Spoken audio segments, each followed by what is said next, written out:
असल में ईवीएम ऐसी नहीं होती, ये डमी ईवीएम हमने इसलिए तैयार की कि हम समझ पाए कि ये आसान नहीं होता। देखिए ये जो इस तरह की मशीन होती है एक्चुअली में, ये साजिद रशीदी साहब के हाथ में थी। ये उन्होंने भारतीय जनता पार्टी लिखे हुए कमल के निशान के आगे की बटन दबाई।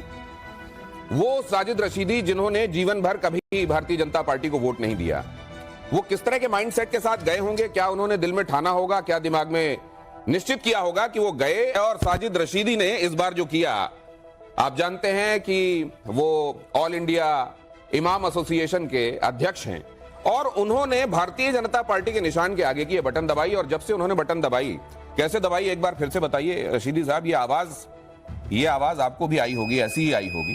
बिल्कुल दिमाग में ये नहीं चल रहा था जब ये चल रहा था कि मैं क्या कर रहा हूं?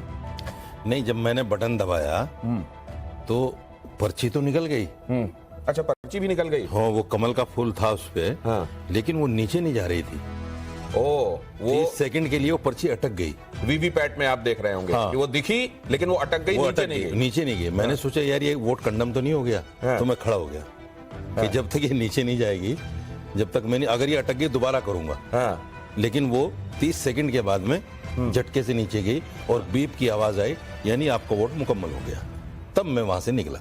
तो साजिद रशीदी जिन्होंने ये किया रातों रात, आज एक बार फिर से सबकी जुबान पर हैं, इसलिए क्योंकि इसके पहले यही समझा जाता रहा है कि साजिद रशीदी कट्टर तौर पर विचारधारा के उस सिरे पर खड़े हुए हैं जो भारतीय जनता पार्टी से तो दूर दूर तक जाकर जिसका मेल नहीं है। वो साजिद रशीदी क्यों भारतीय जनता पार्टी के निशान के आगे की बटन दबाकर आए हैं? और मुझे जो पता है वो ये पता है कि साजिद रशीदी के पास एक पर्ची वो वाली है जिसमें इस बात का प्रूफ भी है कि अगर कोई सवाल करे कि आपने वाकई दबाया है या आप ऐसे ही आकर बोल रहे हैं, क्योंकि करते हैं बहुत सारे लोग ऐसा, देकर किसी को आते हैं, बोलते किसी और को हैं, उन्होंने उसकी गुंजाइश भी नहीं छोड़ी है। साजिद रशीदी आज हमारे साथ इस चर्चा में शामिल हो रहे हैं। आपकी तालियों के साथ उनका इस्तकबाल। एक बात यह भी कि इसी धर्म संकट में, बैठिए साजिद रशीदी साहब। साजिद रशीदी साहब आज यहां जब विराज रहे हैं तो मुझे याद आ रहा है धर्म संकट में बीते दिनों उनकी आमद हुई थी। इमाम इलियासी साहब यहां बैठे हुए थे, आप वहां खड़े हुए थे। आज उन्होंने एक बटन दबाई और आज यहां तशरीफ है उनकी, और आज उनके साथ हम चर्चा करने वाले हैं।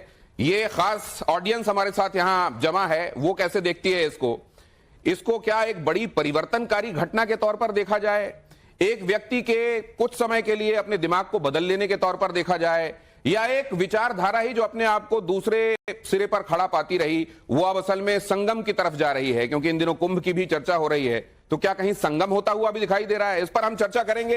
ये बहुत महत्वपूर्ण विषय है और इस महत्वपूर्ण विषय पर चर्चा करने के लिए हमारे साथ आज विशिष्ट लोग भी जुड़ रहे हैं। अब निजेश जी हमारे साथ जुड़ रहे हैं, आप जानते हैं प्रखर विचारक हैं संघ के। हमारे साथ प्रोफेसर कपिल कुमार भी हैं।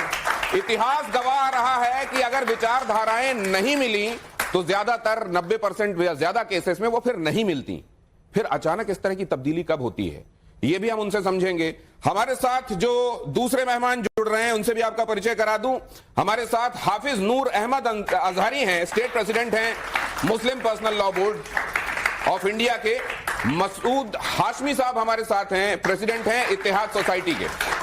मसूद हाशमी साहब, हाफिज नूर साहब, अब निजेश जी और प्रोफेसर कपिल कुमार, बहुत स्वागत करता हूं आपका। लेकिन सबसे पहले आपसे मैं ये समझना चाहता हूं कि जब आप निकले घर से तो तय था दिमाग में, बगैर किसी और सेकंड थॉट के आप गए और आपने बटन प्रेस कर दी, या कई उथल पुथल हो रही थी आपकी उस समय, दिल दिमाग में चल रही थी बहुत सारी बातें? नहीं, मैं बिल्कुल स्ट्रेट फॉरवर्ड था इस मामले में। ये महीनों से मैं सोच रहा था। मैं जब भी देश में उस राजनीति को देखता हूं जो राजनीति दो भाइयों को दो सिरे पे लाके खड़ा कर देती है, मैं उस राजनीति के बारे में अक्सर रात में बैठकर सोचता हूं, तन्हाई में सोचता हूं कि ऐसा क्यों नहीं हो सकता, हिंदू मुसलमान दो भाई जैसे पहले मोहब्बत से रहते थे आज भी मोहब्बत से रहें, ऐसा क्यों नहीं हो सकता? इसमें कहां कमी है, क्यों कमी है, किसकी तरफ से कमजोरी पाई जा रही है? ये सारी चीजें मैं सोचता था। मैंने देखा कि किसी को तो पहल करनी पड़ेगी ये दूरियां खत्म करने की, ये गैप मिटाने की। जब तक ये दूरियां कम नहीं होंगी, नफरतें कम नहीं होंगी, दूरियां मिटानी पड़ेंगी। तो मेरे दिमाग में एक बात आई कि मुसलमान को विपक्षी पार्टियों ने बीजेपी को हराने वाला बता दिया। आपकी इस बात को और आगे मैं ले जाऊंगा। आपने महत्वपूर्ण बात कही है कि बीजेपी को हराने वाला मुसलमानों को करार दे दिया था, ये आपने, लेकिन वो एक मोमेंट होता है ना जिसको यूरेका मोमेंट कहते हैं, एक ऐसा परिवर्तनकारी एक लम्हा होता है जिस समय आप डिसाइड करते हैं। क्या एक घटना हाल के दिनों में ऐसी घटी थी जिसको आप टिपिंग इंसिडेंट मानेंगे, जिसके बाद अचानक आपको लगा कि नहीं अब तो मैं भारतीय जनता पार्टी को वोट करूंगा? मेरे दिमाग में एक ही सवाल था कि मैं दोनों सिरों को एक जगह कैसे लाऊं। मेरे दिमाग में यही सवाल चलता था। दोनों सिरों को एक साथ लाने की जो आपको तरकीब सूझी, वो ये निशान और ये बटन सूझी। ये निशान और बटन एक जरिया है। ये निशान और बटन जरिया है। क्या जरिया है? मैंने अपने समाज को एक संदेश देने की कोशिश की, और वो संदेश ये है कि जो विपक्षी पार्टियां हमारे ऊपर एक टैग लगाती हैं कि मुसलमान बीजेपी को हराने के लिए वोट करता है, हमें एक संदेश देना है अपनी तरफ से, यानी साजिद रशीदी एक संदेश दे रहा है अपनी तरफ से कि हम बीजेपी के जिताने के लिए भी वोट कर सकते हैं, सिर्फ बीजेपी को हराने के लिए नहीं। और सवाल यह भी है कि बीजेपी हमारे लिए अछूत थोड़ा ही है। मैं ये कहना चाहता हूं, ये आप इस बात को अंडरलाइन करना चाहते हैं कि भारतीय जनता पार्टी का खौफ दिखा दिखाकर मुसलमानों को डराया जाता है, कई बार उनको भ्रम की स्थिति में रखा जाता है, वो भ्रम की स्थिति दूर होना चाहिए, और भारतीय जनता पार्टी मुसलमानों के लिए अछूत नहीं है, आप ये कह रहे हैं? बिल्कुल, इतना डराया जा रहा है कि मुसलमान डरा सहमा जिंदगी जी रहा है। ये एक बड़ा कदम है जो साजिद रशीदी ने उठाया। मेरे साथ मौजूद मेहमान और ऑडियंस इसको कैसे देख रहे हैं? सबसे पहले अपनी जेश जी आपसे, इनकी बातों पे कौन सी वो अहम बात है जो आपने नोट की? आज बड़ी संजीदगी से बात कर रहे हैं रशीदी साहब यहां पर बैठ करके, और मैं हल्के फुल्के अंदाज से शुरू करता हूं। एक बातचीत चल रही थी कि साजिद रशीदी साहब ने कहा कि मैंने देखो बीजेपी को वोट दिया, ऐलान भी किया, तो कहा कि अब तो रशीदी साहब को धमकियां भी मिलेंगी, क्योंकि जो मुसलमान बीजेपी को वोट देता है उसके साथ मिसबिहेव होता है।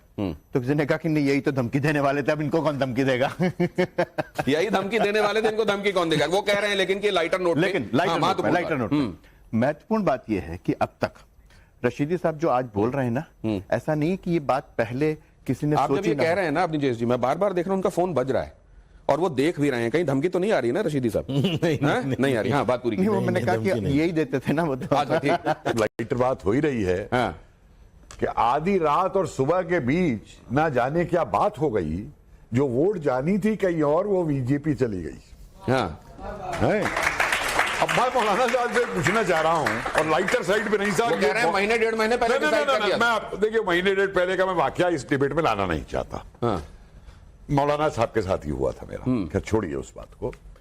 मैं एक बात ये पूछना चाहता हूं, और ये बड़ी संजीदगी से पूछ रहा हूं आपसे कि मौलाना साहब, ऐसा तो नहीं कि जब आप वोट डालने के लिए घर से बाहर निकले तो बेगम साहिबा ने हाथ पकड़ लिया, ठीक है, और बोले भाई देखिए ये फायदे हुए हैं हमें मोदी राज के अंदर, तो वोट बीजेपी को ही डाल के आना?